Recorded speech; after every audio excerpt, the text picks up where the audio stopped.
you!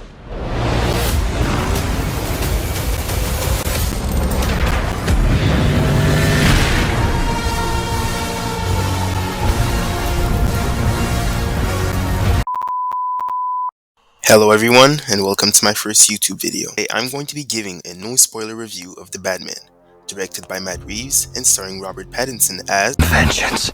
Zoe Kravitz as Selina Kyle, and Paul Dano as the Riddler. The movie sits at a pretty long runtime of 2 hours and 56 minutes, and at the time of the making of this video, it holds a Rotten Tomatoes rating of 86% on the tomato meter. Now, when going to see this movie, I was apprehensive to say the least. Batman is a character that has been reprised and recasted and redone so many times that I was concerned that it would be superfluous. Pretty much anyone who remotely cares about superheroes knows his origin story. Bruce Wayne is rich, his parents get shot, he becomes a dark and brooding caped crusader of the night, blah blah blah. There couldn't possibly be room for yet another retelling of this same old tale, right? Wrong. This movie defied all odds. I was on the edge of my seat the entire movie, which is no small feat considering that the movie is 3 hours long. The movie is nothing like previous Batman films. It isn't a blockbuster, it's a thriller. It presents Batman as a detective first and as a superhero second because that's what he is, right? The greatest detective in the world. And what better antagonist for the detective than the Riddler himself? Even though Batman has investigated crime cases in the past, such as The Mask of the Phantasm or The Dark Knight, it's never been the focus of the story, and Matt Reeves went with a very bold approach in the storytelling of this movie, which turned out to pay off.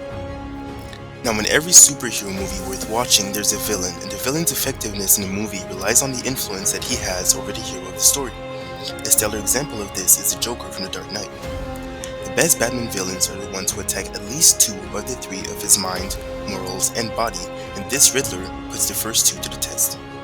This movie is a deeply psychological one, and it shows just how powerful someone can be just by using his mind. Paul Dano's performance was stellar.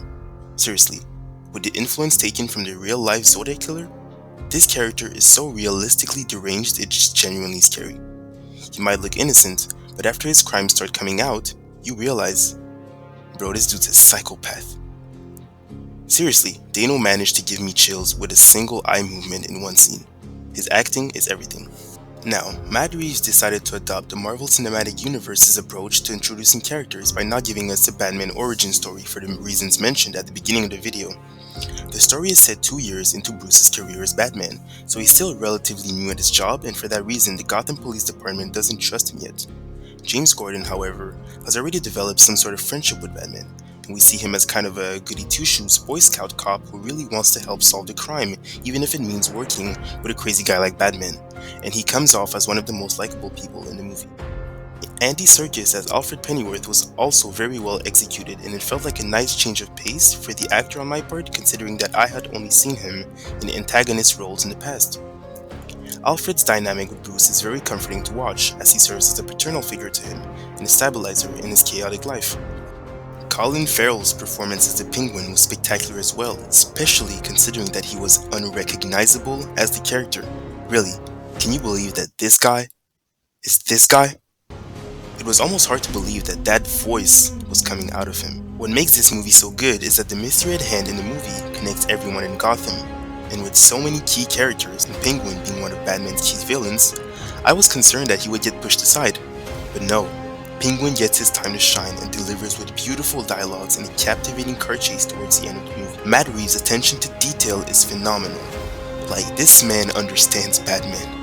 From the way Batman carries himself, the way he walks, the way he turns, those eye movements, every shot is a delight to look at and truly captures the essence of the darkened and fractured persona that he is. One thing that made it very easy to get into his adaptation of the character is that for this almost 3-hour-long movie, Bruce Wayne was in his batsuit for 80% of the movie, and it really subtly shows how much of an escape being Batman is for Bruce Wayne. It's a way for him to detach himself from his troubled reality. This movie really showed us a different Batman, one that's more human and more vulnerable.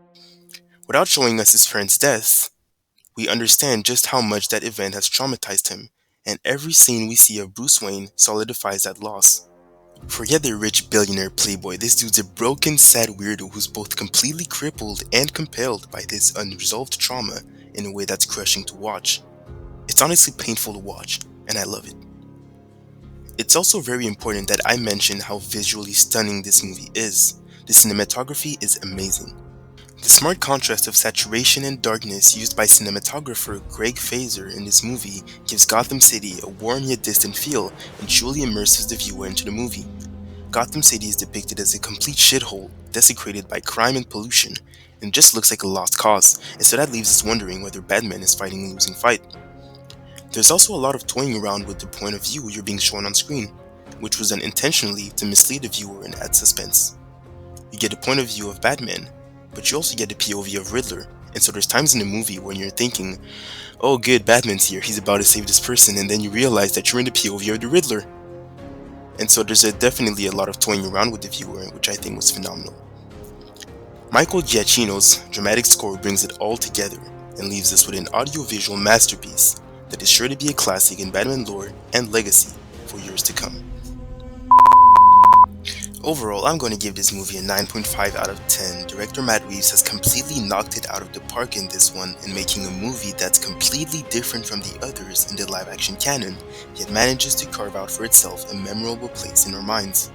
The reason why it's not a perfect 10 is because Paul Dano's Riddler disappears for like a good chunk of the movie, and he's portrayed so well on screen that for this chunk, as Batman is solving other parts of this mystery, it makes sense for Riddler not to be there, but you do kind of miss his presence and you're kind of left wondering when he'll come back into the action. Overall though, I was honestly very pleasantly surprised at how good this film was, and I think this might possibly be the best film of 2022. Let me know in the comment section if you love Robert Pattinson's Batman, and let me know if you're excited to see more stories taking place in this universe. Also, make sure you leave a like and subscribe, and let me know if you have any video topics that you want me to explore in the comments. Thank you for watching, and until next time.